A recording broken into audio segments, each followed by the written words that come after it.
किसी की चीज या अमानत हथियाने के लिए उसकी जान लेने से वो चीज कभी नहीं मिलती।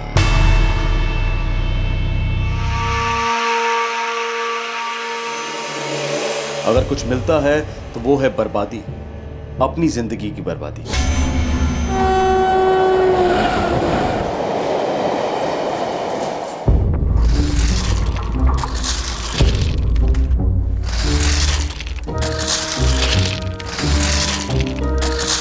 मनोज, मनोज, सुपरिटेंडेंट साहब बुलाया तुम्हें अभी, तुरंत। अभी क्या हुआ? अरे हमें क्या पता भैया, बस जल्दी चल। मनोज, तुम्हें ज्वाइन किए पूरे 6 महीने हो गए। बहुत अच्छा काम करते आ रहा हो। जी धन्यवाद सर। तुम्हारे काम को देखकर तुम्हें सीनियर हेल्पर बनाया जा रहा है। प्रमोशन हो रहा है तुम्हारा मनोज। बहुत बहुत धन्यवाद सर। बस ऐसे ही काम करते रहो। जी सर। लेकिन ये प्रमोशन तुमसे खंडवा छुड़वा देगा। मुंबई जाना होगा, कुर्ला डिवीजन।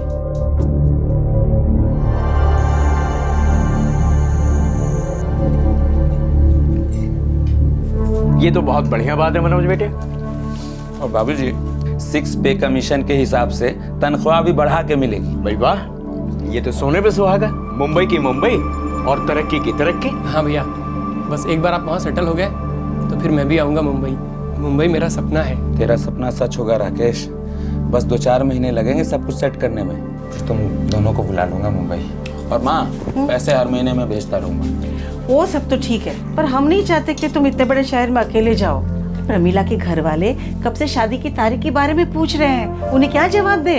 अब शादी के लिए टाइम कहाँ है माँ? 7 मिनट लगते हैं 7 फेरे लेने में, और उसके साथ 7 जन्मों का बंधन भी बन जाता है। बिल्कुल ठीक करिए तुम्हारी बात। हाँ, फौरन प्रमीला से शादी कर लो और उसके साथ जाओ ना मुंबई। अच्छा ठीक है माँ, जैसी आप लोगों की इच्छा।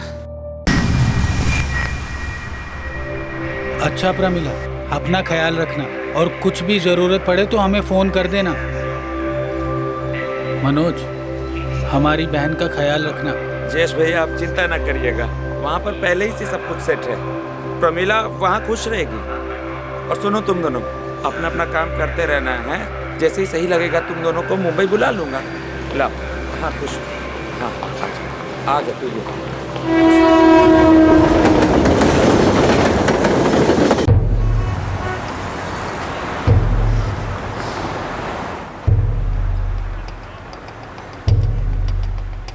हर बड़ा शहर एक बड़ा कुआं है, जहां हर दिन बढ़ती तादाद में प्यासे पहुंच रहे हैं। ये नौजवान अपने कस्बों और गांव को पीछे छोड़कर आ रहे हैं। एक ऐसा भविष्य तलाश रहे हैं जो उन्हें अपने इलाके में कभी नसीब नहीं हो सकता। लेकिन ऐसा क्यों है? हर शहर गुब्बारे की तरह फूल रहा है। लोगों की बहती धारा रुकने का नाम नहीं लेती। इमारतें और ऊंची होती जा रही हैं, पर घरों के कमरे और सिकुड़ते जा रहे हैं। हर सांस के लिए कंपटीशन, लेकिन बेहतर जिंदगी का सपना टूटने का नाम नहीं लेता। शहरों की तरफ ये बेहिसाब माइग्रेशन एक सीरियस दस्तक है कि हमारे देश में प्रगति और विकास की कथा शायद वाकई एक कथा है, मिथ्या है।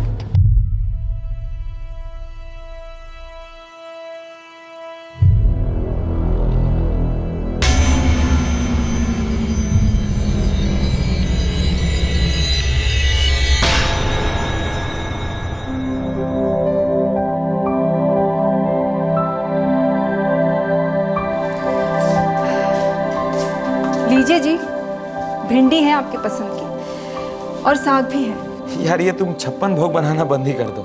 आखिरी महीना चल रहा है, बैठा करो ना आराम से। बाहर से कुछ मंगवा लिया करो अपने लिए, और मैं रेलवे कैंटीन में खा लूँ। हे भगवान, ऐसा भी कोई करता है क्या? वैसे माँ का फोन आया था, कह रही थी महू आ जाओ, डिलीवरी वही करेंगे। नहीं नहीं, फिर रेलवे में काम करने का क्या फायदा? और यहाँ का अस्पताल तुम्हारे मऊ से 100 गुना ज्यादा एडवांस्ड है, पता है? लेकिन अब मैं अपनी माँ को क्या जवाब दूंगी? मैं उनको फोन करके समझा दूंगा। मैं अपनी माँ को बुला लेता हूँ तुम्हारे देखभाल के लिए। सच कहूँ तो मुझे भी महू नहीं जाना है। आपको छोड़कर कहीं नहीं जाना है मुझे।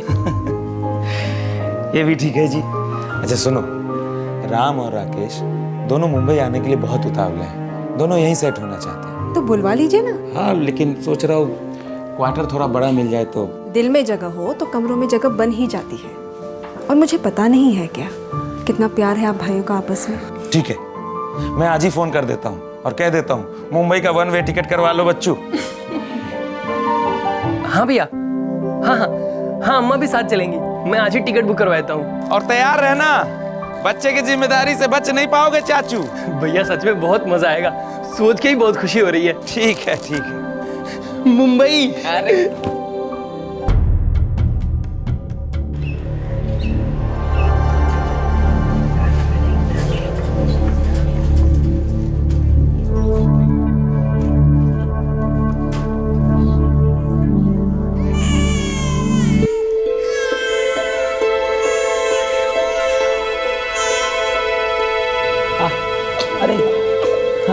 अरे प्रमिला, ये तो बिल्कुल तुम्हारी तरह है, बिल्कुल जीरोक्स। लगता है अब आपका चश्मा लगाने का वक्त आ गया है। अरे यहाँ किसी से भी पूछिए, सब यही कहेंगे कि आप ही की कॉपी है। अच्छा, इसी से पूछ लेते हैं ये कैसा दिखता है। हाँ हैं? आइए, तुम किसकी तरह दिखते हो? हाँ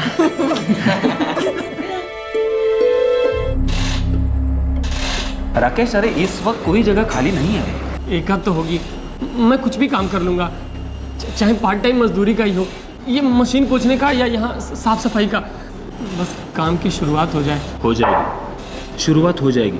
फिलहाल कोई गुंजाइश ही नहीं है। अगर कुछ होता है तो मैं तुम्हें फोन कर लूंगा।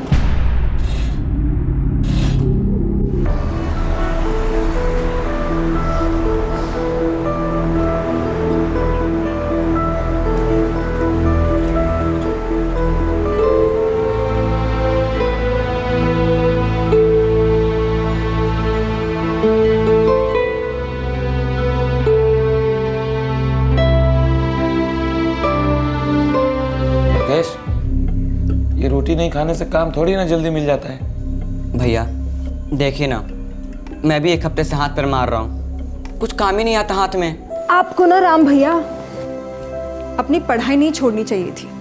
मैं तो कहती हूँ कि आप फिर से अपनी पढ़ाई शुरू कर दो, फिर एक हाथ में डिग्री होगी तो दूसरे हाथ में नौकरी, वो भी पक्की अफसर वाली। नहीं नहीं भाभी, अब मुझसे वो सब नहीं होगा। मुझे कैसे भी काम करना है, कुछ भी और कैसे भी।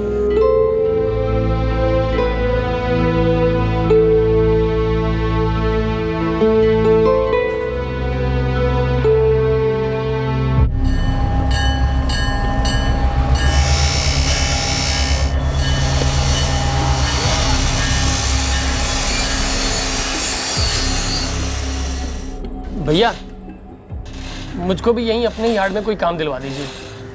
अगर दिलवा सकता था तो पहले नहीं दिलवा देता।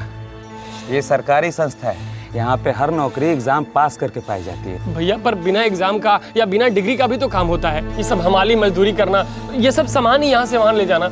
भैया मैं कुछ भी कर लूंगा, कुछ भी। यहाँ मेरी नहीं चलती।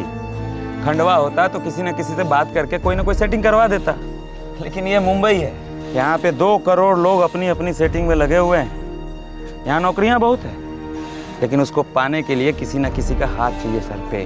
भैया अगर ये सब काम आप मुझे नहीं दिलवा सकते हैं तो कम से कम कूली का ही बिल दिलवा दीजिए। अगर मेरे हाथ में सब कुछ होता तो तुम्हारे आने से पहले तुम्हारी व्यवस्था नहीं कर देता। और कूली का बिल्ला कोई मामूली चीज समझते हो? यूनियन बाजी देखोगे तो भाग खड़े हो जाओगे बच्चे। तो फिर क्या करूं मैं भैया, ऐसे ही बेकार पड़ा रहूं? सब्र करो, सही कह रहा हूँ। दिमाग गर्म रखने से होने वाला काम भी बिगड़ जाता है राकेश।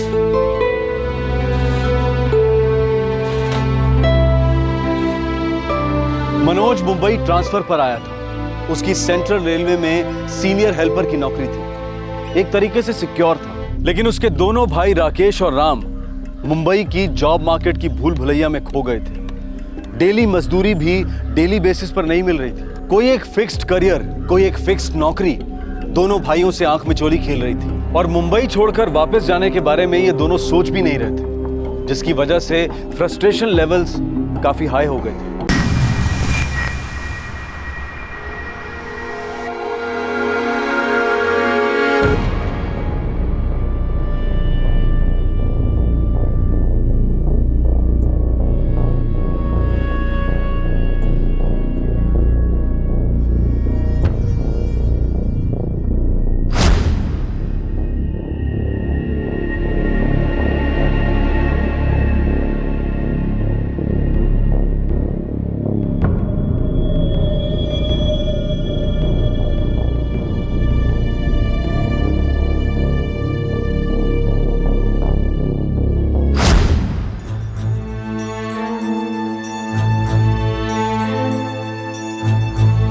पूनम, चलो मैं जा रहा हूँ, तुमको भी सायन छोड़ देता हूँ। हाँ भैया आया। सुनिए जी, ये कुछ ज़रूरी चीज़ों की लिस्ट है मुन्नी के लिए, आज आते वक्त लेते आइएगा। लेता हूँगा भाई। भैया मैं रेडी हो गया। बेस्ट ऑफ लक राम भैया। थैंक यू भाभी जी। चलिए भैया।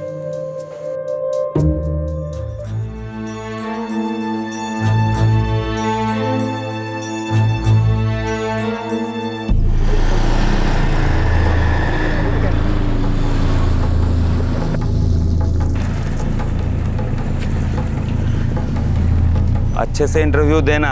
जी भैया। अगर उन्होंने इंटरव्यू में वहीं के वहीं कोई आधी टेढ़ी बात कर दी या ये कह दिया कि ये नौकरी हम किसी और को दे रहे हैं, तो मुस्कुराते निकलना, ठीक है? अरे तुमको कोई और नौकरी मिलेगी।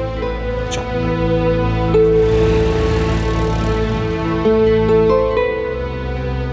मुंबई में अपने पैर जमाने की जद्दोजहद में जुटे दो भाई राकेश और राम, और उन्हें सपोर्ट कर रहे थे पिता समान संभालने वाले बड़े भाई और मां समान प्यार करने वाली भाभी।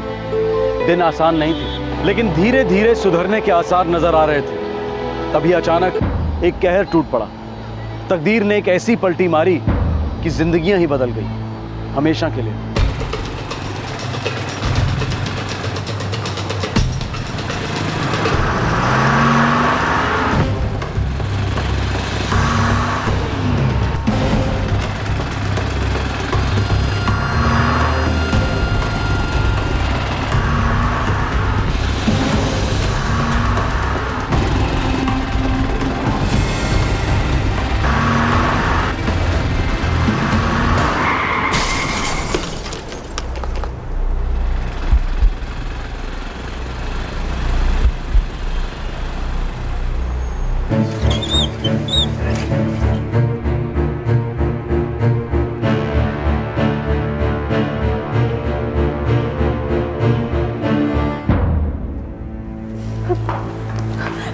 डॉक्टर साहब, देखिए हालत बहुत नाजुक है, क्रिटिकल है, रीढ़ में कंपाउंड फ्रैक्चर्स हैं। मुझे मिलना है उनसे। नहीं, अभी कोई नहीं मिलेगा, थोड़ी देर बाद में।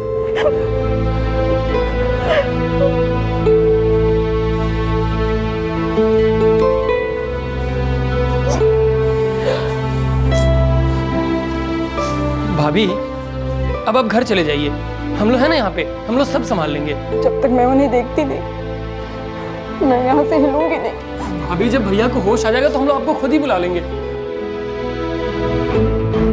रीढ़ की हड्डी काफी बुरी तरह से डैमेज हुई है। वो आप पहले भी बता चुके हैं डॉक्टर साहब, आप बस ये बताइए कि ये ठीक कब तक होंगे। देखिए आपके पति वैसे ठीक हैं और ठीक नहीं भी हैं। मतलब? कमर के नीचे पैरालाइज्ड है। क्या? अरे वो ठीक हो सकते हैं, समय लगेगा पर वो ठीक हो सकते हैं, और शायद बहुत समय लग सकता है।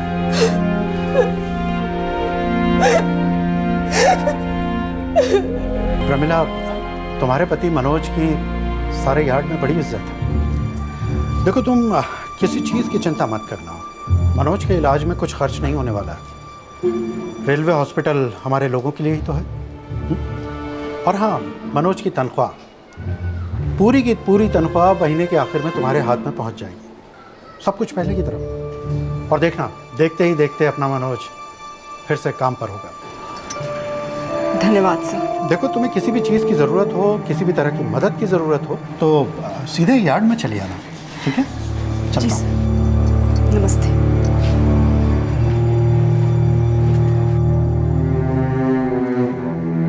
भैया वो बाबूजी को घर जल्दी जाना पड़ा है, उनको खंडवा में जरूरी काम आ गया था। ठीक ही किया, मुन्ना को घर पे रख रखा है। शाम को आएगा आपसे मिलने। हमारी वजह से तुम्हें बहुत तकलीफ हो रही होगी ना प्रमिला?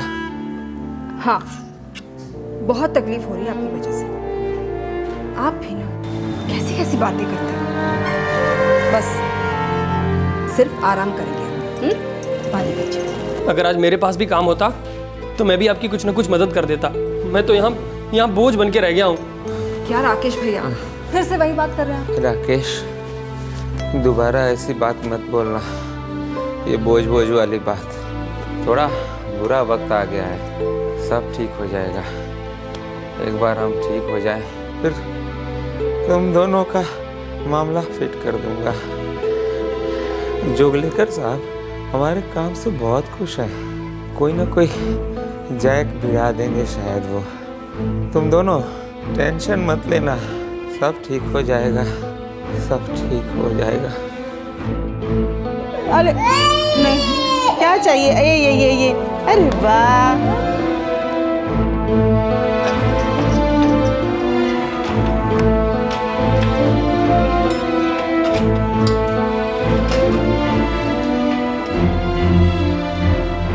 अम्मा मैं हॉस्पिटल जा रही हूँ। प्रमिला, जी भैया।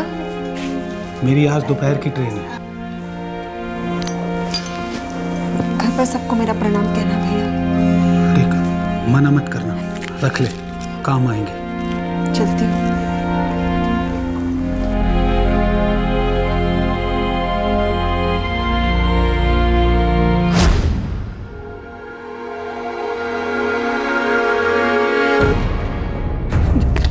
जयेश भाई, जयेश भाई प्रणाम। अम्मा, भाभी को कुछ हो गया है। हो गया मतलब? क्या हुआ बहू को? कौन? प्रमिला, प्रमिला, मुझे क्यों घूर रहे हैं? क्या हुआ राकेश, सच बताओ। अरे क्या हुआ का क्या मतलब? मैं टॉयलेट से बाहर आया तो देखा भाभी ऐसे पड़ी हुई थी, फिर जाके मैं आप सबको बाहर लेके आया।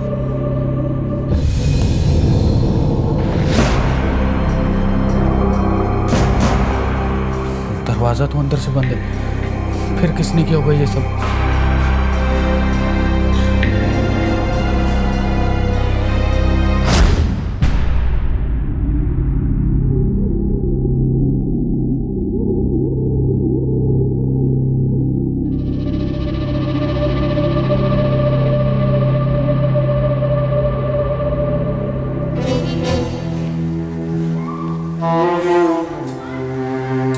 प्रमिला, 4 महीने हो गए, हालत में रत्ती भर भी सुधार नहीं है। कभी कभी सोचता हूँ उस दिन मैं बच क्यों गया, मर जाता तो अच्छा था। भगवान के लिए ऐसा मत बोलिए। डॉक्टर ने कहा है कि थोड़ा सा टाइम लगता है, लेकिन आप फिर से पहले जैसे हो जाएंगे। ये दवाइयों की लिस्ट है, आधे घंटे में चाहिए।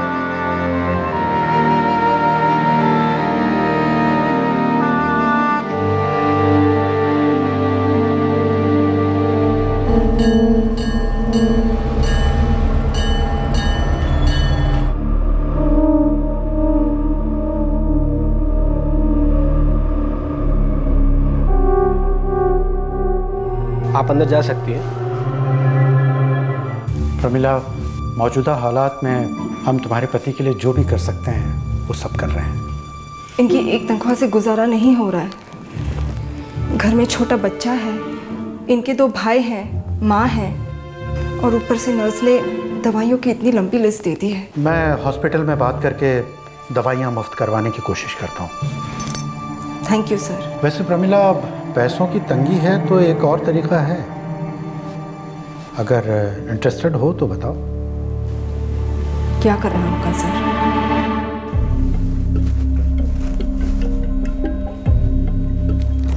राम भैया, 5 गोलियां देनी है भैया को, और मैंने अलग से सफेद पर्ची में निकाल के रखी है, खाने के बाद देना। ठीक है भाभी। अच्छा अम्मा, मैं चलता हूँ। संभाल के जाना। हाँ ठीक है। जा। बहू, हाँ तुम भी तो खाना खा लो ना। खा लूंगी अम्मा, पहले मुन्ने को खिला दो। अच्छा ठीक है, जाओ और खा ले।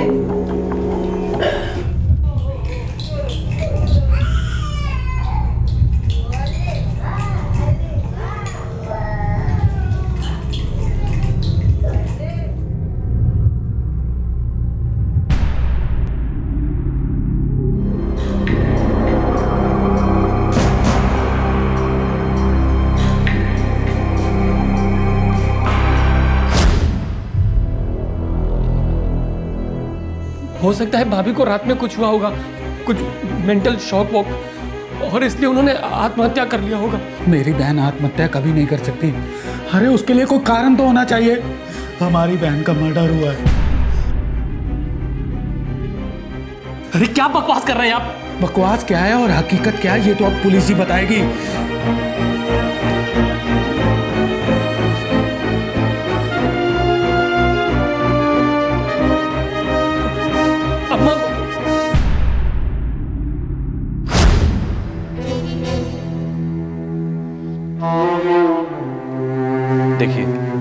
8 महीने हो चुके हैं। मनोज की हालत में कोई इम्प्रूवमेंट नहीं। साथ ही पीठ के सहारे लेट लेट कर मनोज की पीठ पर छाले भी पड़ चुके हैं। अब आपको अपने दिल पर पत्थर रखकर ये कबूल करना होगा कि क्या डॉक्टर साहब? मनोज अब ऐसा ही रहेगा और उसके ये पीठ के छाले उसे बहुत तकलीफ देने वाले हैं।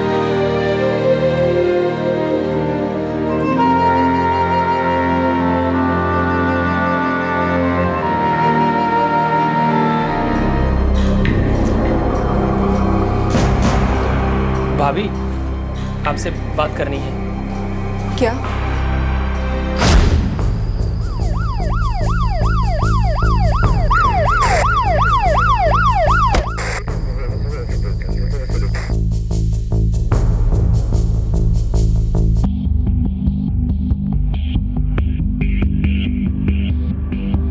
सर दरवाज़ा अंदर से बंद था।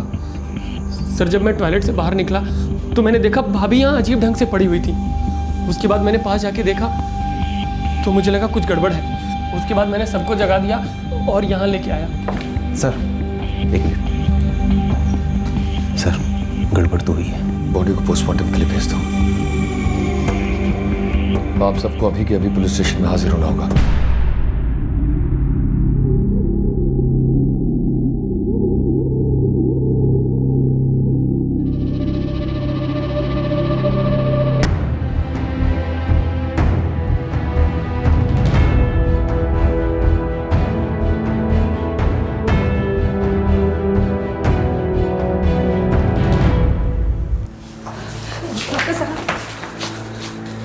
देखिए, हमने जी तोड़ मेहनत की, लेकिन मनोज की हालत काफ़ी ख़राब हो चुकी थी। हम उन्हें बचा न सके।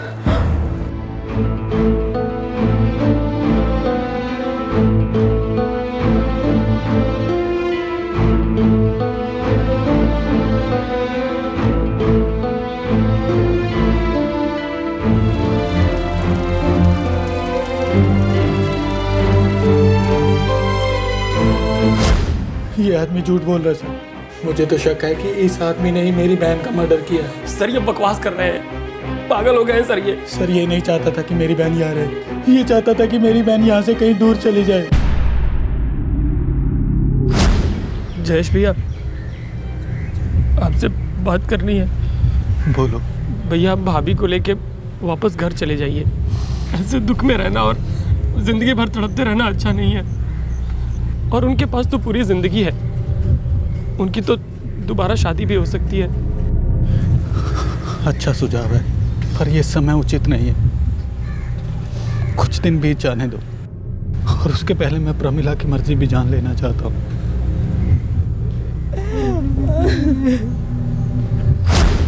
सर मैं भाभी का भला चाहता था।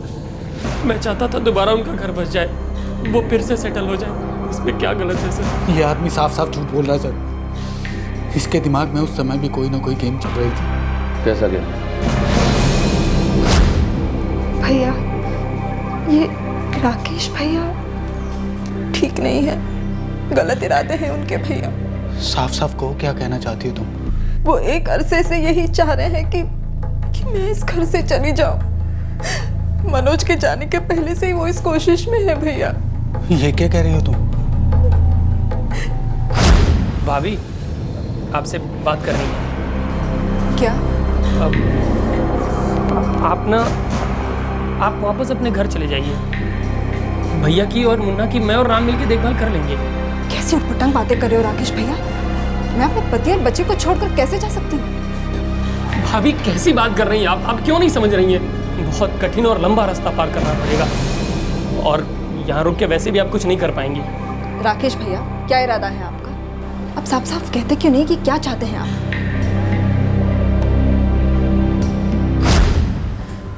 मुझे उनका ये बर्ताव बहुत अजीब सा लगा भैया।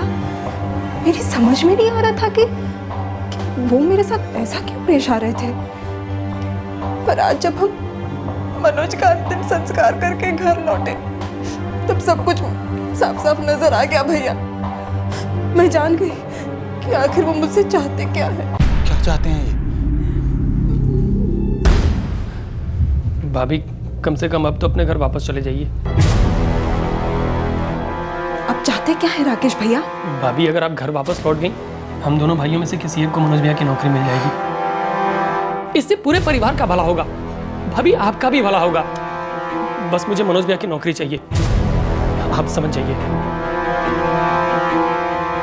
रेलवे में और दूसरी कई सरकारी नौकरियों में जब किसी एम्प्लॉय की एक्सीडेंट में या किसी और कारण से अचानक मृत्यु हो जाती है तो उसी की तनख्वाह के लेवल का दूसरा जॉब उसके सबसे करीबी रिश्तेदार को ऑफर किया जाता है। इस केस में मनोज की खस्ता हालत को देखते हुए रेल अधिकारियों ने उसकी पत्नी प्रमिला को पहले से ही नौकरी ऑफर कर दी थी जब मनोज जिंदा था, लेकिन बिस्तर से हिल नहीं पा रहा था। वैसे प्रमिला, पैसों की तंगी है तो एक और तरीका है, अगर इंटरेस्टेड हो तो बताओ। क्या करना होगा सर?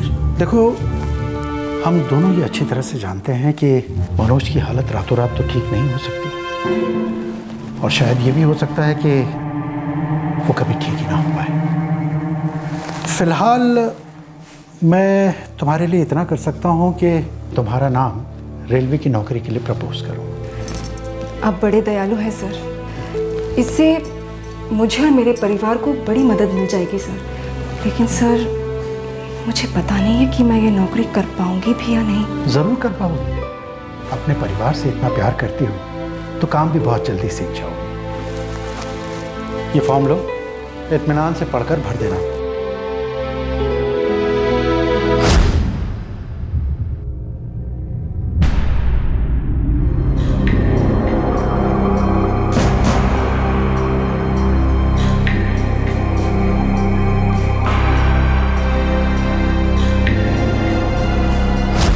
इतने स्वार्थी पत्थर दिल आदमी है वो।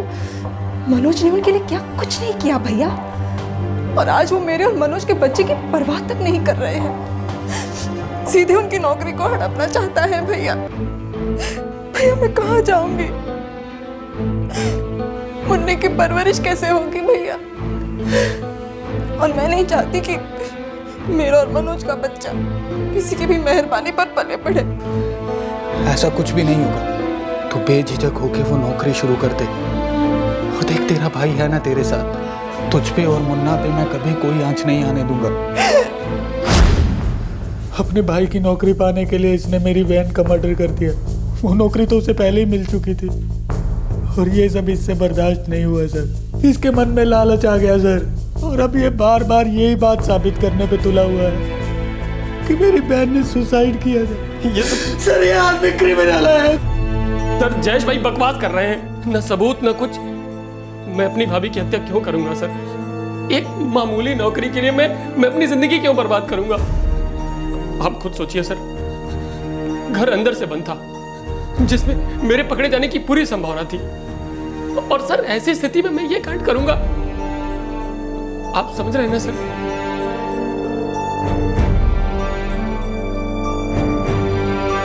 पीड़ित प्रमिला का बड़ा भाई जयेश बार बार प्रमिला के देवर राकेश के ऊपर शक की उंगली उठा रहा था, और मौजूदा सबूत भी राकेश की तरफ ही इशारा कर रहे थे। लेकिन राकेश डटकर इन आरोपों का खंडन कर रहा था। वो सिर्फ एक ही बात पर अड़ा रहा कि उसकी भाभी ने आत्महत्या की थी।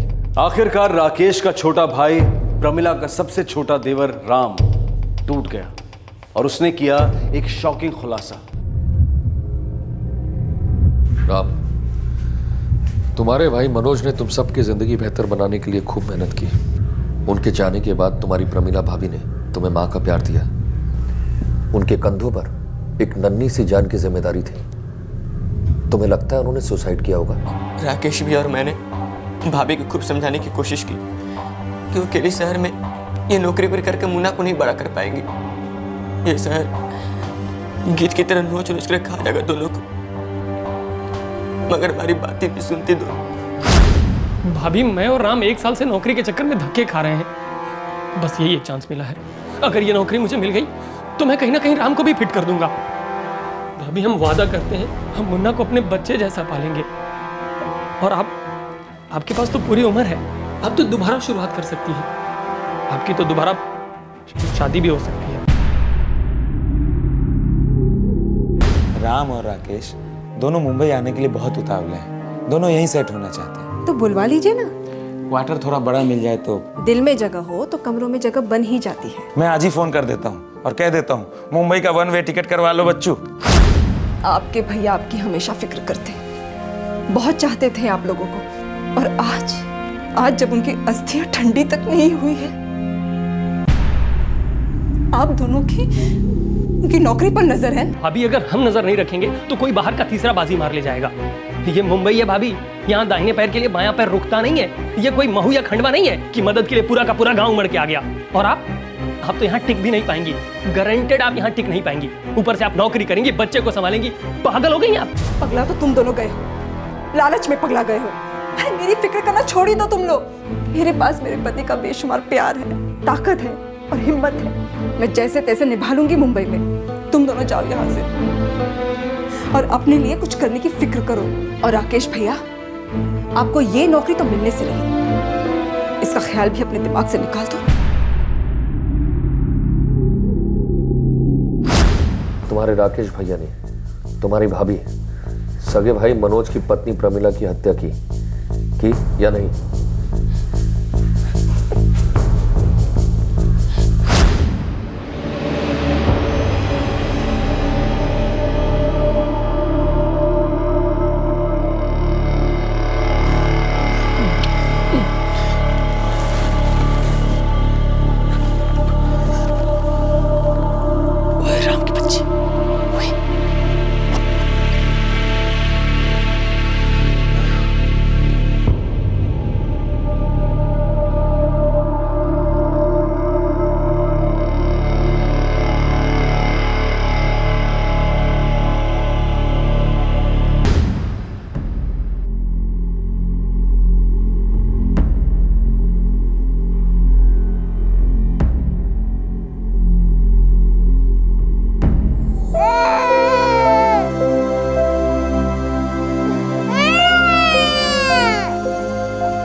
मैं मुन्ना को लेके जा रहा हूँ, अब ये मेरी जिम्मेदारी है।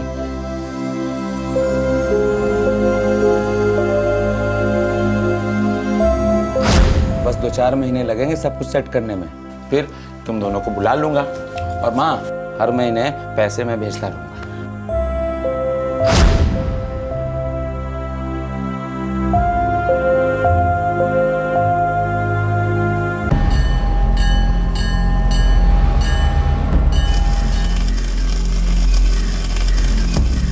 मनोज की नौकरी अब किसी तीसरे को दे दी गई है, जिसका मनोज से कोई रिश्ता नहीं है। राकेश पर आईपीसी की धारा 302 के तहत हत्या के चार्जेस लगाए गए हैं। मुंबई के कुर्ला सेशन कोर्ट ने राकेश को उम्र कैद की सजा सुनाई है। राकेश ने मुंबई हाई कोर्ट में इस फैसले को चैलेंज किया है और राम, चूंकि हत्या के वक्त नाबालिग था, इसलिए उसे करेक्शन होम में भेज दिया गया है। बड़े शहरों में टिके रहने के कुछ गुरु मंत्र हैं और सबसे जरूरी है प्रैक्टिकल बनो।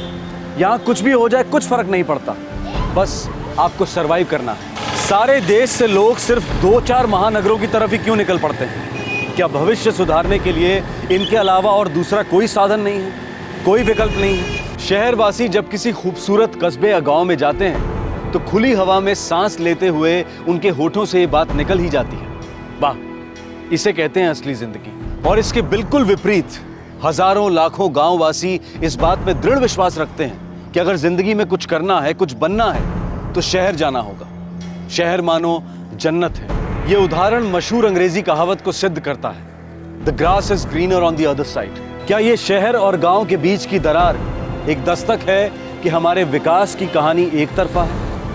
व्यक्तिगत विकास के लिए अनुकूल अधिकतम सुविधाएं शहरों को ही दी जाती हैं, लेकिन इसके बावजूद हमारे शहरों की क्वालिटी ऑफ लाइफ काफी खस्ता है। दूसरी तरफ ग्रामीण क्षेत्रों को अलॉट किए गए विकास के बड़े बड़े प्रोजेक्ट्स स्कैम और घोटालों के शिकंजे से कभी निकल ही नहीं पाते। एक तरफ जहां प्रशासन इन स्कैम से हुए नुकसानों पर पर्दा डालकर अपनी कुर्सी बचाए रखता है, वहीं दूसरी तरफ आम आदमी, वो चाहे शहरी हो या ग्रामीण, जंगल राज में हाथ पैर मारता है, जहां सिर्फ एक ही नारा गूंजता है, जिसकी लाठी उसकी भैंस। मीडिया के पैनल पर घंटों डिस्कशन हो सकते हैं कि समाज में हो रहे जुर्म पर टीवी प्रोग्राम्स का गहरा असर है, वगैरह वगैरह, पर सच्चाई यह है कि बढ़ते जुर्म का मुख्य आरोपी है अमीरी और गरीबी के बीच बढ़ती खाई। कुछ लोग इस खाई से रेंगते हुए निकलकर नौकरी पाने में, जिंदगी बनाने में या बेसिक लेवल पर सरवाइव करने में जुर्म का दामन थाम लेते हैं, लेकिन हमें उन्हें मुजरिम के साथ साथ एक पीड़ित के नजरिए से भी देखना चाहिए। देखते हैं हमारे आज के एपिसोड की दूसरी कहानी।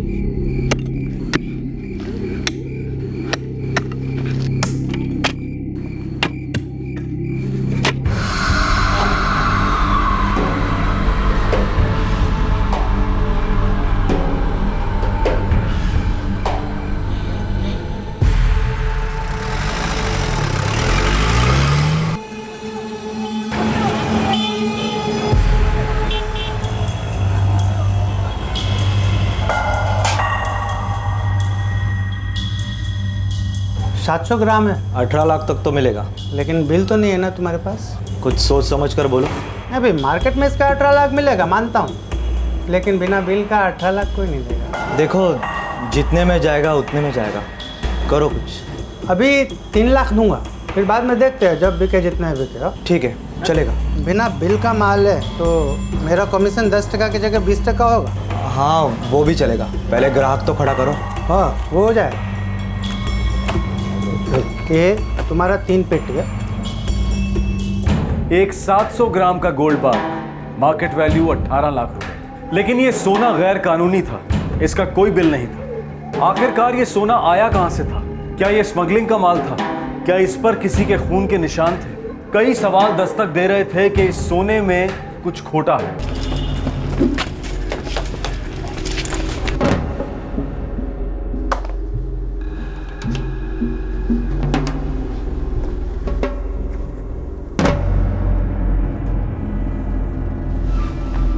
अम्मा मैं जाके आता हूँ।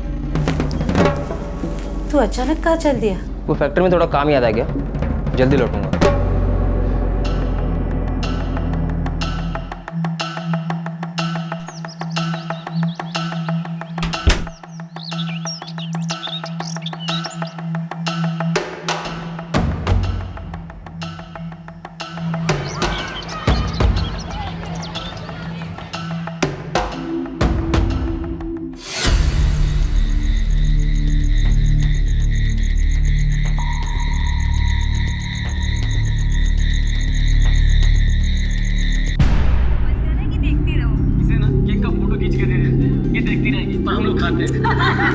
नारायण, जगदीश लौटा नहीं अभी तक?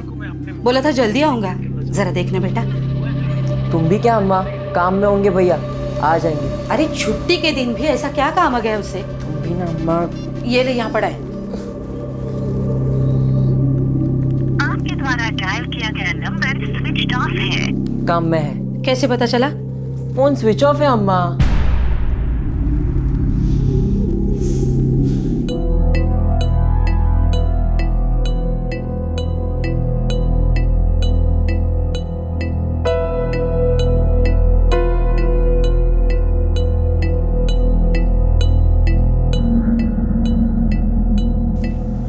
इतनी देर तो उसे काम वाले दिन भी नहीं हुई।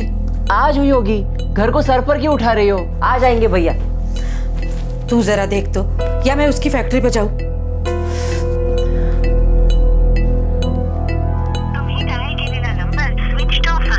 अभी भी फोन स्विच ऑफ है। तो उसके सेठ को फोन लगा। अरे पागल हो गई हो क्या? सूरज सेठ जी को इतनी रात गए डिस्टर्ब कैसे कर सकता हूँ? उन्होंने ही किसी काम से रोक कर रखा होगा ना उसे। जगदीश ने बोला था मैं जल्दी आऊंगा। तू लगा उनको फोन। नंबर नहीं है मेरे पास।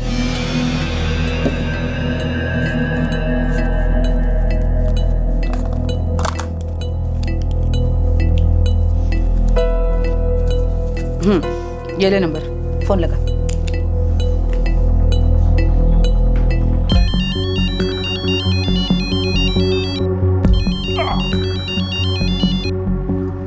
हेलो।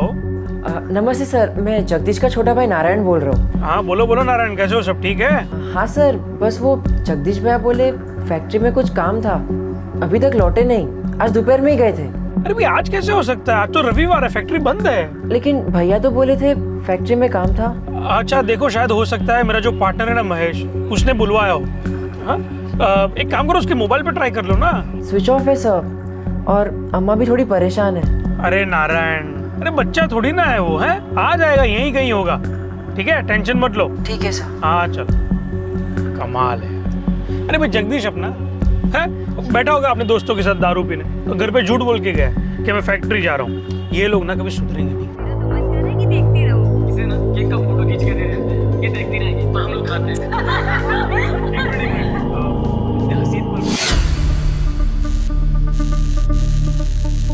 नहीं यार, ये क्या तरीका है यार, मतलब कोई बात हो गई तब से खड़े हैं यहाँ पे, इतना टाइम हो गया यार। 9 बजने वाला है, अभी तक जगदीश भाई नहीं आए।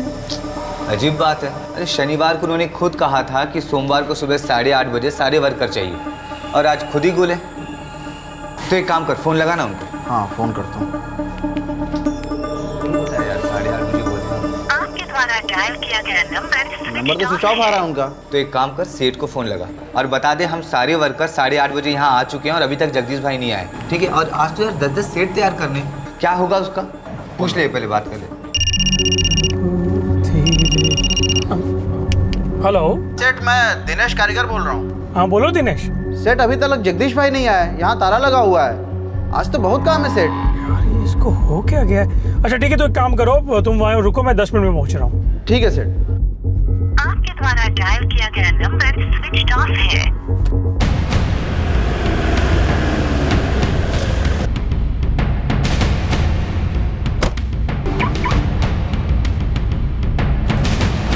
आया जगदीश? अभी तक नहीं आया सर।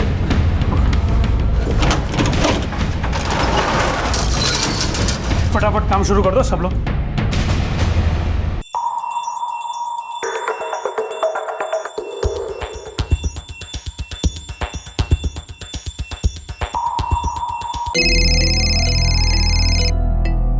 जी सूरज सेठ। अरे जगदीश सो रहा है क्या? उठाओ उसे। नहीं सेठ जी, बोला था आपको, कल दोपहर से जो गया अभी तक नहीं लौटा।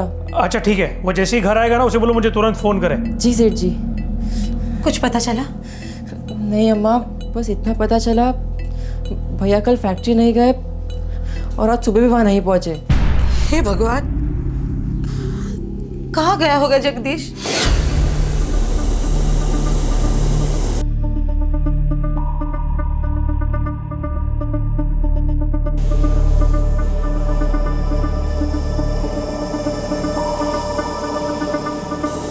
आपके द्वारा डायल किया गया नंबर स्विच ऑफ है।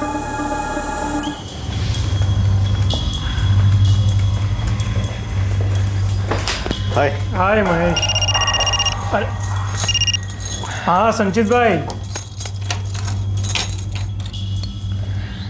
संचित भाई टेंशन मत लो, आपको माल मिल जाएगा। हाँ हाँ मिल जाएगी, डिलीवरी मिल जाएगी टाइम पे।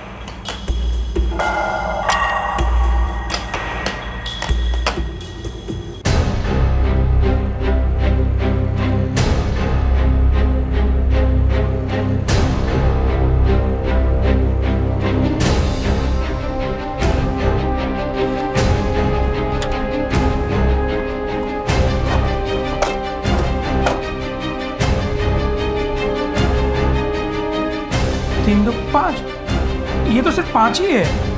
हाँ, एक 700 ग्राम का पूरा बार गायब है। तूने देखा ना अंदर ठीक से? हाँ अच्छी तरह देख लिया। जगदीश का उसको बुलाओ। वो आज सुबह से काम पे नहीं। जगदीश भैया बोले फैक्ट्री में कुछ काम था, अभी तक लौटे नहीं, आज दोपहर में ही गए थे। अरे भाई आज कैसे हो सकता है? आज तो रविवार है, फैक्ट्री बंद है। लेकिन भैया तो बोले थे फैक्ट्री में काम था। लफड़ा है यार। क्या लफड़ा सूरज? जगदीश कल दोपहर से गायब। ये क्या कह रहे हो तुम?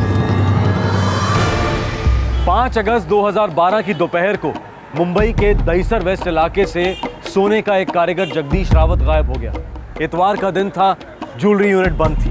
सोमवार 6 अगस्त 2012 की सुबह उस यूनिट के 2 पार्टनर्स सूरज खीमजी और महेश खंडेलवाल ने पाया कि उनके लॉकर से एक 700 ग्राम का गोल्ड बार मिसिंग है। गोल्ड बार और जगदीश, क्या इन दोनों के गायब होने के पीछे कोई कनेक्शन था? सर इस जगदीश रावत का मोबाइल तो अभी भी स्विच ऑफ ही दिखा रहा है। इस जगदीश की लॉकर तक एंट्री थी। जी वो काफी भरोसे वाला है। पिछले 4 साल से मेरे साथ काम कर रहा है सर, कभी इधर का उधर नहीं। और इतना भरोसा था सर कि हम दोनों के अलावा एक वही है जो मेरे लॉकर को छू सकता है। देखिए सर, 6 महीने पहले जब मैंने और सूरज ने पार्टनरशिप शुरू की थी तब सिर्फ जगदीश के साथ ही शुरू की थी। आपने बताया था जगदीश ने आपको बताया था कि किसी काम से वो फैक्ट्री जा रहा है। हाँ ऐसा ही कहा था जगदीश ने। अम्मा मैं जाके आता हूँ। तू अचानक कहाँ चल दिया? वो फैक्ट्री में थोड़ा काम याद आ गया, जल्दी लौटूंगा। सर ये कैसे पॉसिबल है? रविवार को हमारे वहाँ ज़्यादातर छुट्टी होती है। कभी कोई इमरजेंसी डिलीवरी हो या कोई बड़ा ऑर्डर हो तो ही हम रविवार को यूनिट खुला रखते हैं, बाकी तो छुट्टी होती है सर। तो रविवार को कोई इमरजेंसी डिलीवरी थी? सोमवार की थी सर, लेकिन जगदीश ने सामने से कहा था कि सेठ रविवार को कारीगर मत बुलाओ, सोमवार शाम तक हम सारा ऑर्डर कंप्लीट कर देंगे। ऐसा सामने से कहा था जगदीश ने आपसे? बिल्कुल सर, उसने कहा था कि सोमवार को सुबह 8:30 बजे मैं सारे कारीगरों को बुला के शाम तक ऑर्डर कंप्लीट कर दूंगा। सेठ, कल रविवार है तो बंदी रखते ना, ओवर टाइम क्यों चढ़ा रहे हैं? अरे मुझे शौक थोड़ी ना है जगदीश, है सोमवार को शाम को डिलीवरी देनी है, इतना काम है, इतने कम टाइम में कैसे होगा? मैं हूं ना, मैंने सबसे बात कर रखी है। देखिए सोमवार को सुबह 8:30 बजे सब लोग आ जाएंगे, धनाधन काम शुरू कर देंगे, शाम को 4 बजे के पहले काम खत्म। पक्का ना? नहीं, वो महेश ने जुबान दी है क्लाइंट को कि सोमवार शाम को 10 सेट आपके हाथ में होंगे। मैं कह रहा हूँ ना, सब हो जाएगा। सर जगदीश बहुत जिम्मेदारी के साथ अपना काम करता था, ज्वेलरी कटिंग, सेट डिज़ाइन करना वगैरह सब कुछ बहुत अच्छी तरह करता था। हम बहुत भरोसा करते हैं सर उस पर। 700 ग्राम सोना गायब होने के बाद भी आप भरोसा करते हैं उस पर? साहब, मेरा बेटा वैसा नहीं है, हम कारीगर जात के लोग हैं साहब, चोर नहीं है। और सूरज सेठ के साथ तो 4 साल से काम किया, पूछो उनसे, कभी एक पैसा भी खाया है उसने? तो फिर गायब क्यों है मैडम? फोन भी स्विच ऑफ है उसका, और वैसे भी 700 ग्राम सोना बहुत होता है, अच्छे अच्छे लोग उसके बोझ के नीचे दब सकते हैं और दबते भी है। मुझे आपके बाकी कारीगरों से बात करनी होगी, क्या पता और कितने लोग शामिल हैं इसमें।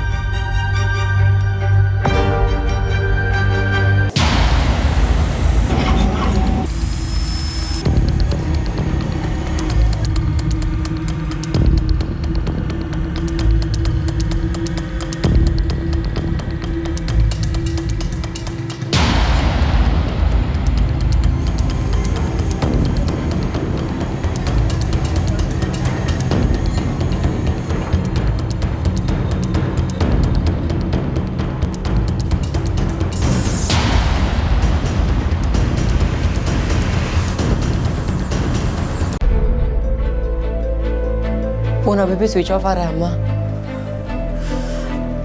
जगदीश के साथ कुछ हुआ है, तेरा भाई कभी चोरी नहीं कर सकता, कभी नहीं कर सकता। देखिए मैंने आपके बाकी के वर्कर्स से भी बात की है, सब सीधे लगते हैं। अगर चोरी हुई है तो सिर्फ ये अकेले जगदीश का काम है। ये सब देख के वही लग रहा है, लेकिन मुझे ना थोड़ा डाउट आ रहा है। नहीं मतलब पिछले 4 सालों से मैं उसे जानता हूँ, बहुत करीब से। अगर पैसों की जरूरत होती तो वो मुझसे मांग लेता सामने से, और मैं कभी मना भी नहीं करता। जगदीश जैसा विश्वासु आदमी मेरे लॉकर से सोना चुराएगा, ये बात कुछ हजम नहीं हो रही है। हो ना हो इंस्पेक्टर साहब, कुछ और बात है। 700 ग्राम है, 18 लाख तक तो मिलेगा। लेकिन बिल तो नहीं है ना तुम्हारे पास? देखिए सूरज सेठ, चोरी तो हुई है, 18 लाख का सोना आपके लॉकर से चुराया गया है। अब 2 पार्टनर्स के सिवा सिर्फ एक आदमी उसे छू सकता था, और वो आदमी छू मंतर है।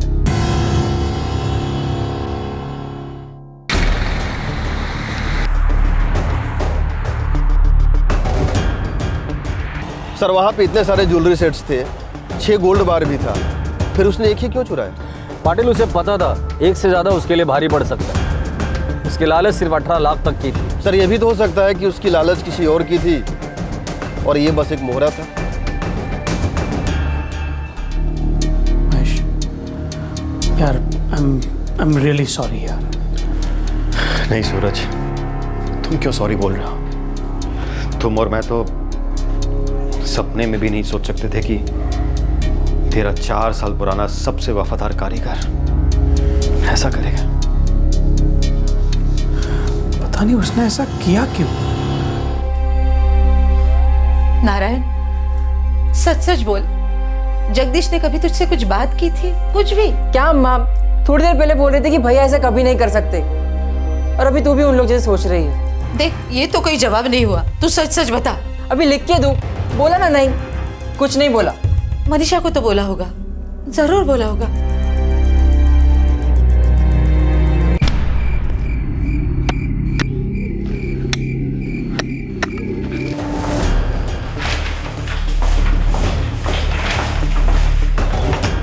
सर, फरवरी 2012 से पहले तक ये सूरज खिमजी और महेश खंडेलवाल अपने अपने ज्वेलरी यूनिट्स अलग अलग चला रहे थे।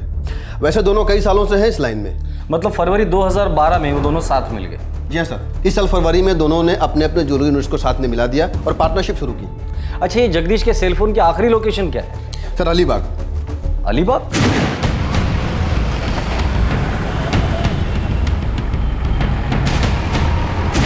5 अगस्त को रात 9:30 बजे उसका सेलफोन अलीबाग में स्विच ऑफ हुआ और तब से वैसा ही है। सर, 4446627788 ये अलीबाग का नंबर है और इसी नंबर पे जगदीश के सेल से लास्ट कॉल किया गया था। किसका नंबर है?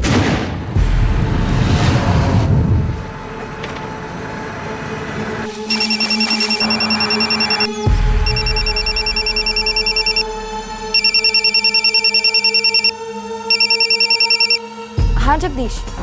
मनीषा, मैं अलीबाग आ रहा हूँ। क्यों, क्या हुआ? सर, ये नंबर किसी मनीषा पाटिल के नाम पर रजिस्टर्ड है। ये मनीषा पाटिल कौन है?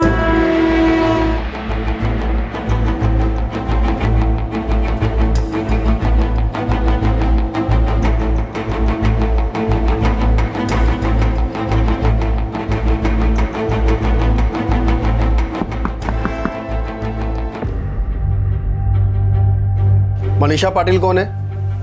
वो जगदीश की मंगेतर है। अलीबाग में रहती है, कुरुल गांव। जगदीश की आखिरी बात उसी से हुई थी। लेकिन जगदीश भाई तो उनसे मिले ही नहीं। मेरी बात हुई मनीषा भाभी से।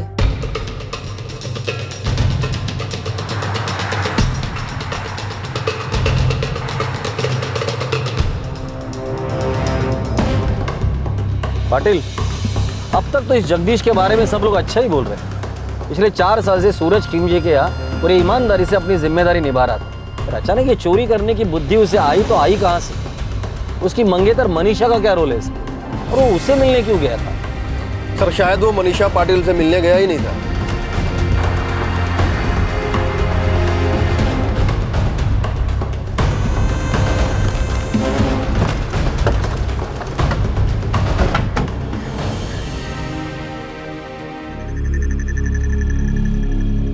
तुम कह रही हो कि जगदीश तुम्हें मिलने आया ही नहीं था?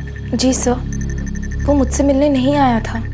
तो फिर मनीषा और कितने रिश्तेदार और दोस्त है उसके कुरुल गांव अलीबाग में जिनसे वो मिलने आया था, और क्यों आया था?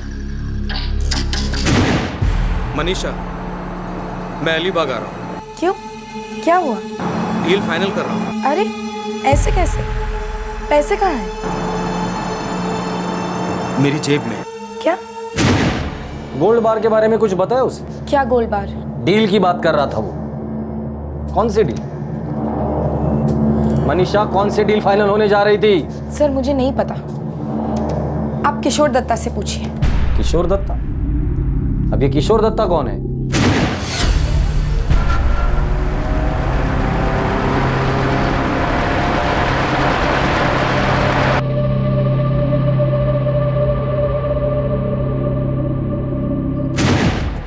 बताओ मनीषा, कौन है ये किशोर दत्ता?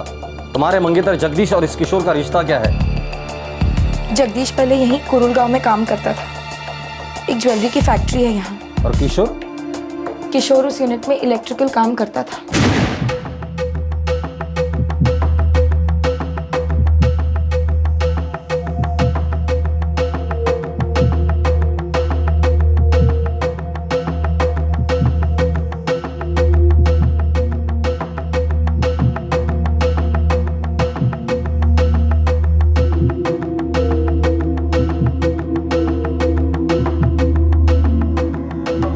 जगदीश और मैं भी वहीं मिले थे, फिर हमारी सगाई हुई। मैं किशोर को तब से जानती हूँ। जगदीश सोना लेकर किशोर के पास आ रहा था, उसे बेचने के लिए? मुझे कुछ नहीं पता सर, मैं सिर्फ इतना जानती हूँ कि जगदीश और किशोर बहुत अच्छे दोस्त हैं और कोई डील करने वाले थे। इससे ज़्यादा मैं कुछ नहीं जानती। सर, इस किशोर के पास हमारे सारे सवालों के जवाब मिलेंगे। जगदीश कहाँ है, सोना कहाँ है, सब कुछ। पता नहीं पाटिल, पर यह मामला मुझे कुछ ज़्यादा ही गहरा मालूम पड़ता है। 700 ग्राम सोना बहुत होता है, और इतना सोना चुराने के पीछे बहुत बड़ी वजह होगी। क्या होगी? चलो।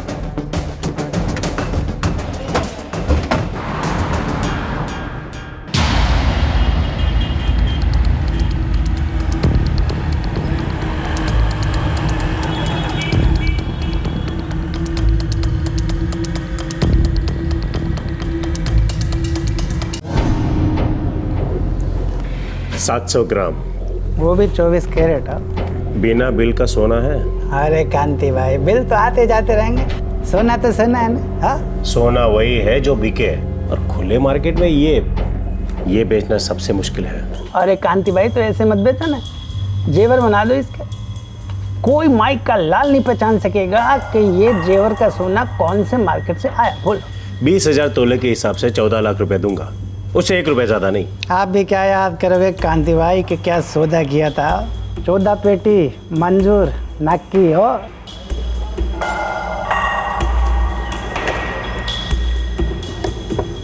ये 700 ग्राम का गोल्ड बार दहीसर से मुंबई, मुंबई से अलीबाग और फिर से मुंबई के सोने के मार्केट में सफर करता रहा, सौदे होते रहे। लेकिन इन कैरेट्स, तोलों और पेटियों के बीच में जगदीश रावत कहां था? और उस इलेक्ट्रीशियन किशोर दत्ता का सोने के कारीगर जगदीश रावत के साथ क्या रिश्ता था? क्या सिर्फ दोस्ती थी?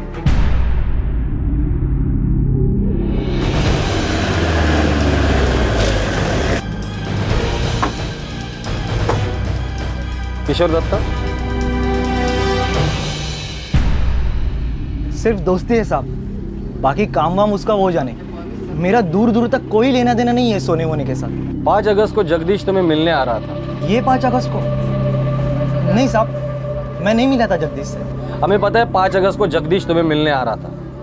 हमें यह भी पता है कि तुम दोनों के बीच में कोई डील होने जा रही थी। अक्लमंदी इसी में है कि सब कुछ साफ साफ बता दे, वरना करंट का ऐसे झटका दूंगा ना तुझे, जिंदगी भर के लिए इलेक्ट्रिक की लाइन भूल जाएगा। साहब मैं कसम खा के कहता हूँ साहब, मैं 5 अगस्त को जगदीश से नहीं मिला था साहब, और ये डील विल के बारे में मुझे सच में कुछ नहीं मालूम साहब। अच्छा छोड़, ये बता सोने के साथ क्या करने वाले थे तुम दोनों? सोना? नहीं साहब, मुझे ये सोने वोने के बारे में कुछ नहीं मालूम साहब, कसम से।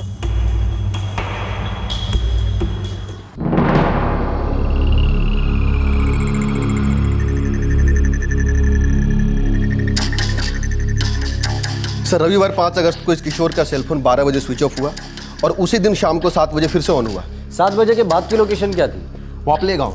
वापले गांव बोले तो यहाँ से 10 किलोमीटर दूर है। 5 अगस्त को दिन भर कहाँ थे और क्या क्या किया? जल्दी बोल। सर वो रविवार था तो सुबह सुबह थाने गया था अपने दोस्त के यहाँ। अक्खा दिन वहीं पे था, लौटते लौटते लेट हो गया। दोस्त का नाम और पता बोल। दरअसल सर, मैं जब दोस्त के यहाँ गया तो उसके घर पे ताला लगा। उसका मोबाइल नंबर दे।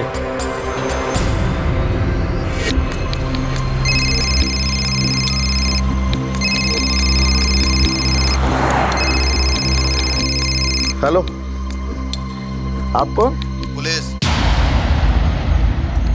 क्या हुआ साहब? कुरुल गांव का किशोर दत्ता बोल रहा है कि रविवार 5 अगस्त को जब वो तुम्हारे घर पे गया था, वहाँ ताला लगा हुआ था। सही है? ताला था? लेकिन मैं तो घर पर ही था, मेरी दुकान तो घर को लगकर ही है, मेरी फैमिली पूरा दिन घर पर थी। ये किशोर ऐसा क्यों बोल रहा है? सब ठीक तो है ना साहब? ठीक नहीं है, अभी ठीक कर देंगे। पूरा दिन दुकान दुकान दुकान, रविवार हो या त्योहार, ये अपनी दुकान कभी नहीं छोड़ते। 5 अगस्त को किशोर थाने गया था? मुझे नहीं पता, घर से निकले थे दुकान के लिए, बाकी मुझे कुछ नहीं मालूम।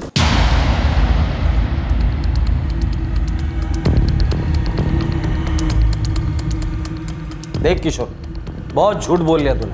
अभी एक और झूठ बोला ना तो तुझे एक ही इलेक्ट्रिक का शॉक दूंगा, बड़ा वाला। नहीं साहब। जगदीश रावत कहाँ है?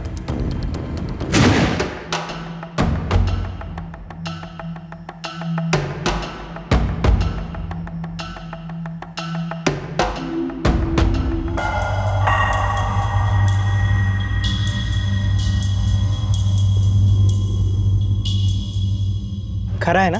24 कैरेट, एकदम प्योर। तू बोल रहा था ना 9 लाख की गारंटी चाहिए, ये उससे भी ज्यादा कर। यार जगदीश, अब हम जो करने निकले ना वो करके दिखाएंगे। किस चीज की गारंटी थी? क्या करने वाले थे तुम दोनों? वो हम क्या? जगदीश अपनी मंगेतर मनीषा से मिलने आया था। किशोर, कैसे शुरू करेंगे? अरे वापले गांव में एक बियर बार है, उसका मालिक वो बार बेचना चाहता है, मैं जानता है उसको। अरे लेकिन अगर वो बेचना चाहता है इसका मतलब उसका धंधा मंदा है, इसलिए तो बेच रहा है वो। अरे नहीं नहीं, सॉलिड चलता है, बैठने की जगह नहीं होती उस बार में। लेकिन उसका मालिक है ना, वो वापले गाँव छोड़ के जा रहा है, इसलिए वो बेचना चाहता है। लेकिन अपने आइडिया चलेगा? चलेगा? अरे दौड़ेगा, मैं तो बोलता हूँ उड़ेगा। अरे महीने के 60-70 हज़ार तो बैठे बैठे कमाएंगे। अर्धे तुझे अर्धे माजे, 35 तेरा 35 मेरा, और सीजन में डबल धंधा। लेकिन बार खरीदने लल्लू चीज थोड़ी ना, सॉलिड पैसे चाहिए और उसके लिए। देख मेरे पास 2-4 पेटी है, तेरे पास भी तो कुछ होगा ना? यार मेरे पास नहीं है इतने पैसे, कुछ बचता ही नहीं है यार। क्या बात कर रहा है यार, खुद सोने में खेलता है और कंगालों की बात करता है। अरे वो तो सेठ लोगों का सोना है। तो तू भी थोड़ा सोना उठा ना, तू भी सेठ बन जाएगा। मजाक में भी ऐसी बात मत कर, अपनी सेठ क्या चोरी करूंगा मैं? अबे चोरी की बात कौन कर रहा है? सिर्फ गारंटी चाहिए अपने धंधे के लिए। मतलब क्या है तेरा? देख तू चुपचाप थोड़ा सोना उठा ले, उसे हम गिरवी रखेंगे, उससे जो पैसा आएगा ना उससे अपना धंधा शुरू होगा। एक बार अपना धंधा चलने लगेगा ना, फिर वो सोना वापस रिटर्न तेरे सेठ के तिजोरी के अंदर। आता मला सांग, इसमें चोरी किधर हुई? हाँ बोल ना। देख जगदीश, तू इतना सोच रहा है मतलब तुझे मेरी बात में दम लग रहा है। नहीं, मैं ऐसे नहीं कर सकता। तेरे को इधर ही रहने का है क्या? तुझे मनीषा को अच्छी लाइफ देनी है ना? अरे अपना बार ऐसा नोट छापेगा कि उससे खरीदे हुए सोने से तो उसे ला देगा, वो भी तेरे हाथ के बने जेवर से। लेकिन यार तू लेकिन का नाम मत ले यार, ये लेकिन में ना कोई दम नहीं है। देख मैं जो बोल रहा हूँ ना, मेरी बात मान ले मेरे भाई। चुटकी भर सोना उठा रहा है तू वहां से, अब 4 साल की वफादारी के बाद तेरा हक बनता है उस पर कि लॉकर की चाबी तेरे हाथ में, सेठ लोगों का भरोसा तेरे मुट्ठी में। ज़्यादा सोच मत, थोड़ा माल उठा, फिर अपनी लाइफ बनेगी माला माल। मांगता है तो सूद समेत वापस लौटा दे सोना।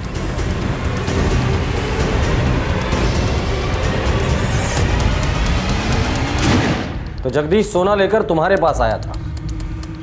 जी आया था। टॉप माल है ना? इससे टॉप पूरी इंडिया में कहीं नहीं मिलेगा।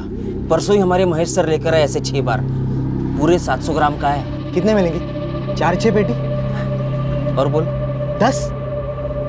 और बोल 15? ना 18। मार्केट में पूरे 18 लाख मिल सकते हैं इसके। बहुत तेरी।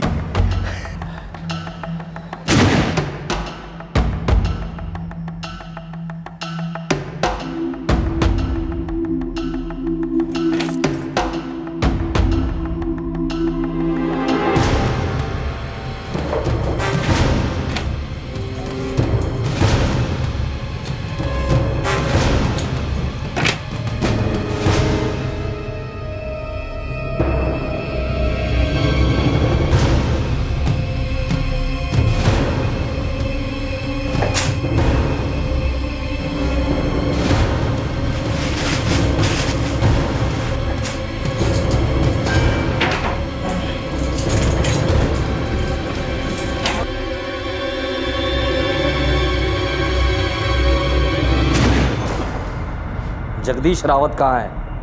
बोल।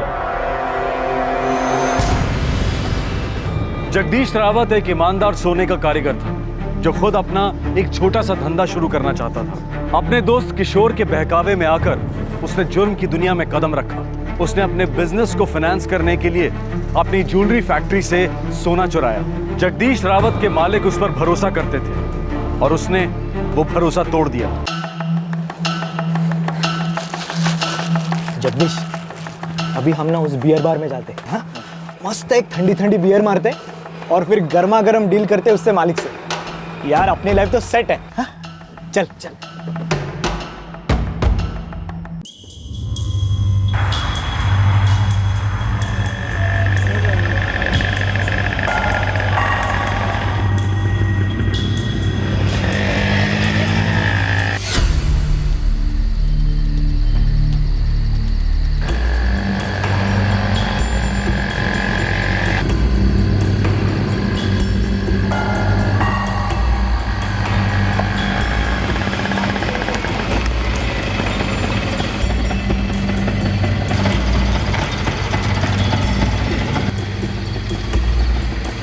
कैसा है?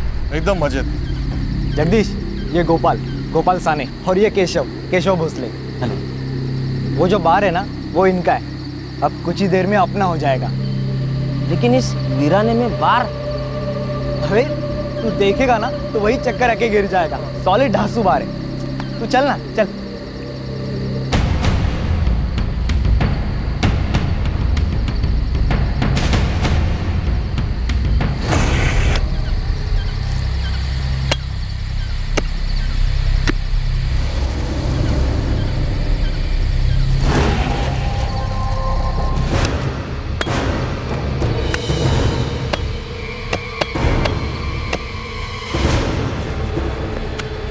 किशोर, अबे क्या मजाक है?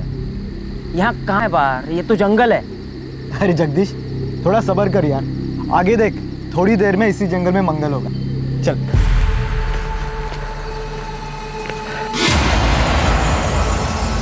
ये क्या है, गड्ढा? ये गड्ढा नहीं है मेरे प्यारे दोस्त, ये बिस्तर है। अब तू यहीं सोए हमेशा के लिए। किशोर, तू ऐसे कैसे कर सकता है? तू मजाक कर रहा है ना? तू मजाक कर रहा है ना? नहीं, सच। हम तुझे इसमें गाड़ने वाले हैं। वो मैं चीटिंग किया तेरे साथ, सोना निकलवाने के लिए। तू ऐसे नहीं कर सकता। तू दोस्त है ना मेरा दोस्त है ना। तू मेरे से चीटिंग कैसे कर सकता है? वैसे ही जैसे तूने अपने सेठ लोगों के साथ किया है। लेकिन वो तो तेरा ही आइडिया था ना। हाँ, तो ये भी मेरा ही आइडिया है।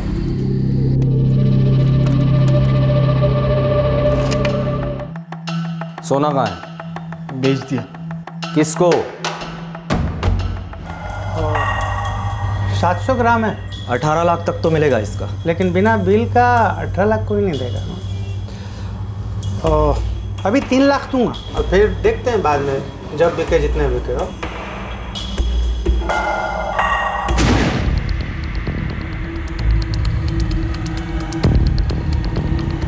साहब, धंधे की कसम खा के कहता हूँ, मुझे पता नहीं था कि वो सोना पाने के लिए किशोर ने मर्डर किया था। बिना बिल का सोना था प्रदीप सेठ, वो भी पूरे 700 ग्राम, एक सिंगल गोल्ड बार। क्या सोच के खरीदी किया था? उसके दादी का सोना है वो। हाँ, बड़ी गलती हो गई साहब, कान पकड़ता हूँ, आइंदा नहीं करूँगा। सोना कहाँ है वो? सवेरी बाजार मुंबई में बेचा था। वो दुकान बता सकता हूँ मैं आपको जहाँ बेचा था।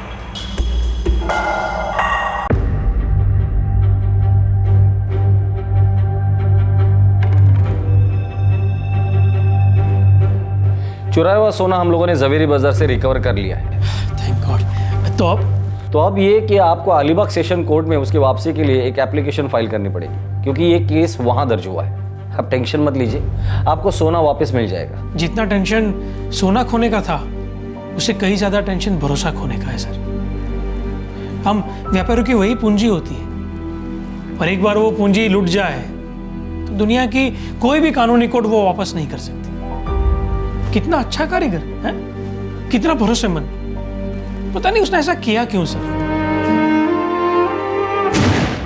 जगदीश, तुम्हें लगता है ऐसा करना सही है? मैं इतना ज्यादा नहीं सोच रहा। देखो, किशोर मेरा बहुत पुराना दोस्त है, हमारा बिजनेस अच्छा ही होगा। तुम अपने सेठ के यहाँ से चोरी करने के बारे में सोच भी कैसे सकते हो जगदीश? चोरी नहीं कर रहा मैं, बस उनका थोड़ा सा सोना इस्तेमाल कर रहा हूँ अपने बिजनेस के लिए। बस जैसे ही हमारा बिजनेस चल पड़ेगा, वैसे उनका सोना उनको वापस लौटा दूंगा मैं। किसी को कुछ पता नहीं चलेगा। तो वैसे भी हमारे पास दूसरा कोई चारा नहीं है। समझ रही हो ना तुम?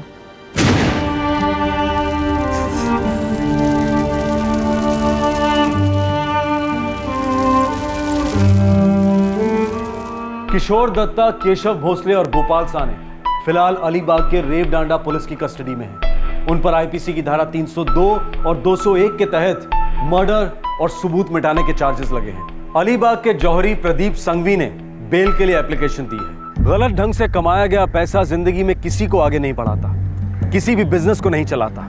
आजकल के करप्शन और स्कैम्स के जमाने में शायद सच्चाई और ईमानदारी की बातें किताबी लगे। अगर हम अपने दादा दादी, नाना नानी या माता पिता से पूछें कि उन्होंने हमें कैसे पाल पोस कर बड़ा किया, तो ज्यादातर लोगों का एक ही जवाब मिलेगा, मेहनत से, ईमानदारी से।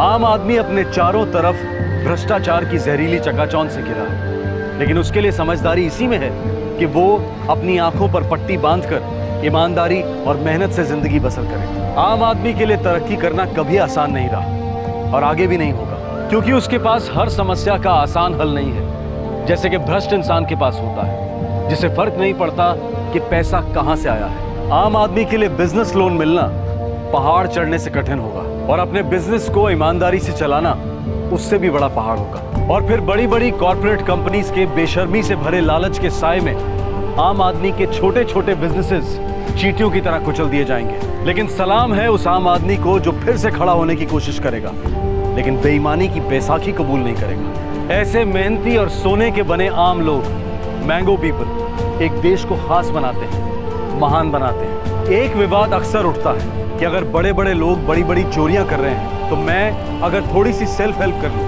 या छोटा सा शॉर्टकट ले लूं तो वो तो चोरी नहीं है। सॉरी, वो चोरी ही है।